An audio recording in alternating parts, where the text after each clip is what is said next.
Todo empreendedor, ele tem uma meta, ele tem objetivos, ele tem sonhos. Sem exceção, todo empreendedor, se a pessoa não tem meta, não tem objetivo ou não tem sonhos, você pode ter certeza, essa pessoa não é uma pessoa empreendedora. Eu venho de uma família de classe média baixa, minha mãe professora do município, dava aula de matemática em escolas públicas, e meu pai sargento do exército. Ou seja, os dois juntos tinham uma renda baixa, que nos encaixavam, essa renda nos encaixava ali dentro da classe média baixa. Eu vim da periferia do Rio de Janeiro, não sei quantos conhecem aqui, mas o bairro onde eu fui criado por toda a minha vida é o bairro Jabur. O bairro Jabur é depois de Bangu, perto de Santíssimo, Senador Camará, é uma zona ali no meio de várias favelas, Favela do Sapo, Cavalo de Aço, Marco 7, várias favelas ali na zona oeste do Rio de Janeiro, uma das regiões mais pobres do Rio. Não é? Dominadas ali por tráfico de drogas, uma região bastante complicada, com gente muito agradável, gente boa, mas gente sofrida. Não é? Sofrida pelo transporte público, pelo sistema de saúde precário que o governo, infelizmente, oferece para toda a população. Eu nasci nesse contexto. Né? Nasci ali em classe média baixa, num apartamento de aproximadamente 70 metros quadrados. Era meu pai, minha mãe, eu, 2 irmãs e a minha avó. Éramos 6 pessoas ali naquele apartamento do bairro Jabur. Eu sempre estudei em escolas públicas, sempre estudei, desde a minha primeira série, eu fui estudando até para frente, eu estudei em escolas públicas. E nesse contexto, quando eu estava na 8ª série, minha mãe me tirou daquela escola pública, e me matriculou num colégio particular, que a gente considerava ser um colégio mais forte, que me ajudaria a me preparar para um concurso público que eu faria, que eu tinha o desejo de fazer na ocasião, para entrar na Marinha. Não é? Eu quis fazer aqueles concursos para as escolas militares, o Colégio Naval, a EPICAR e a SpaceX. Eu queria ser oficial das Forças Armadas, em especial oficial da Marinha. Essa era uma meta que eu tinha, era um objetivo que eu tinha, era aquilo que eu entendia onde eu poderia ali explorar o meu potencial, onde eu poderia ser bem sucedido, que era uma coisa que eu tinha um desejo muito grande. Eu queria dar certo, não é? Eu entendia que ali seria, para mim, um caminho que eu poderia explorar o meu potencial. Bom, eu fui fazer esse concurso. O concurso na época era um concurso bem difícil, era um concurso que eram cerca de 200 a 300 mil candidatos, alguma coisa assim, para apenas 200 vagas. Ou seja, era um concurso que por vaga eram cerca de 1.000 a 1.500 pessoas disputando por vaga. Fui lá eu me preparar para esse concurso. Bom, resultados. Eu não só não passei naquele concurso, como quase fui reprovado na 8ª série, porque era muito mais forte do que aquele conteúdo que eu estava acostumado ao longo da minha vida. Então, eu ralei ali, consegui passar de ano, pelo menos, mas não consegui ser aprovado. Eu estou contando essa história para você porque esse momento foi um momento muito importante para mim. Porque eu tive que tomar uma primeira decisão, e foi uma decisão minha, e eu tive que convencer os meus pais. E que talvez fosse a minha primeira decisão não padronizada, talvez fosse a minha primeira decisão empreendedora. Embora eu tivesse apenas 13 anos de idade, não tivesse a consciência disso, mas o meu instinto, o meu ímpeto, eu tinha um objetivo. Meu objetivo era ser oficial das Forças Armadas, e estava disposto a trabalhar duro para isso. Mas para isso eu tinha que tomar algumas decisões corajosas. A primeira delas foi quando eu não fui aprovado nesse concurso, eu pedi para os meus pais: olha, eu não quero seguir no ensino médio, eu quero parar esse ano. Porque o meu objetivo é entrar nessa escola para ser oficial das Forças Armadas. Para isso eu teria que fazer o concurso no outro ano. Aquele concurso acontecia uma vez por ano.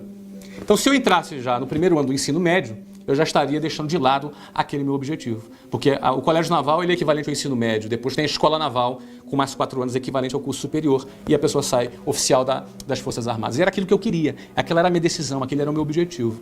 Eu convenci os meus pais a não me matricular no primeiro ano do ensino médio, para que naquele ano eu me dedicasse a estudar mais uma vez para aquele concurso.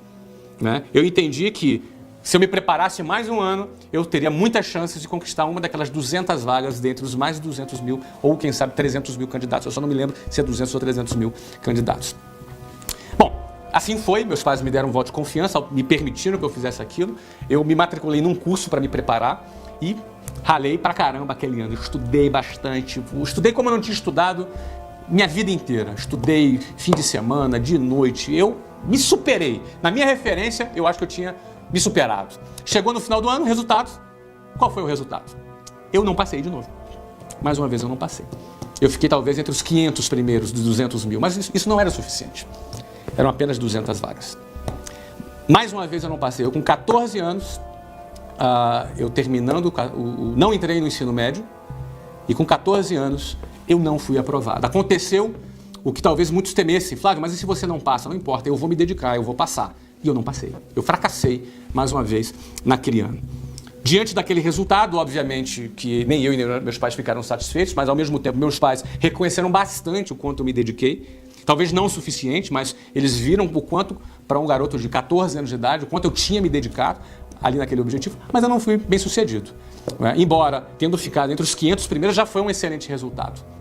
O que eu fiz no final daquele ano? Eu falei para os meus pais, eu quero fazer mais uma vez, eu vou fazer mais uma vez esse concurso. Eu vou passar, no próximo ano eu vou passar. Ah, mas você pode então, se matricula no primeiro ano do ensino médio e você, em paralelo, você faz o curso e faz o concurso. Porque se você não passa, você tem pelo menos garantido aqui que você está, né, no primeiro ano do ensino médio, para você não atrasar um ano na sua vida. Não é? E o meu conceito era muito certo, eu era muito convicto.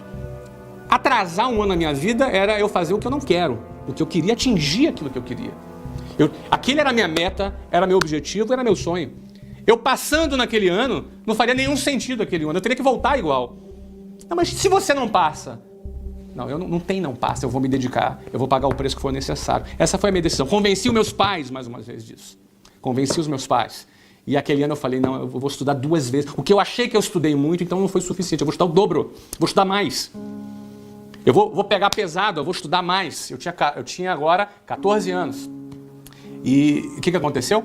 Eu comecei aquele ano, aí estudei mais mesmo, estudei fim de semana, estudei mais. E além de ter estudado mais, eu também já tinha avançado, já tinha aprendido, eu já estava mais tarimbado naquele concurso. Bom, o resultado ao final da minha terceira tentativa, com 14 anos, virando o ano, que foi 1988, eu entrei no Colégio Naval, fui aprovado nas três provas, fui muito bem classificado e fui aprovado e entrei no Colégio Naval. É fato que hoje eu não sou um oficial da Marinha, você já faz ideia que eu não segui a carreira na Marinha. Eu não me identifiquei, porque na realidade dentro daquele processo eu via que eu precisava ser super padronizado dentro de um outro sistema e realmente essa coisa de me sentir padronizado instintivamente já não me fazia bem. Eu não me adaptei com a vida militar e acabei saindo. Tive excelentes experiências, tenho grandes amigos na Marinha, mas acabei saindo. Mas o que eu trago daquela situação é que eu, aluno de escola pública, eu, aluno que recebia um conteúdo num nível bem mais baixo que os outros alunos das melhores escolas, me dedicando, ralando, correndo riscos, eu era capaz de atingir um objetivo. Eu tinha metas, objetivos e sonhos, eu tive a coragem de assumir riscos e eu trabalhei duro para concretizar aquele objetivo. Aquele foi o meu primeiro empreendimento ali, eu me entendendo por gente, não é? Não eu como espermatozoide. Ali eu me entendendo por gente, aquele ali foi um grande empreendimento e me trouxe muitos ensinamentos. Eu entendi que eu era capaz de conseguir aquilo que eu queria. O que eu quiser, eu sou capaz.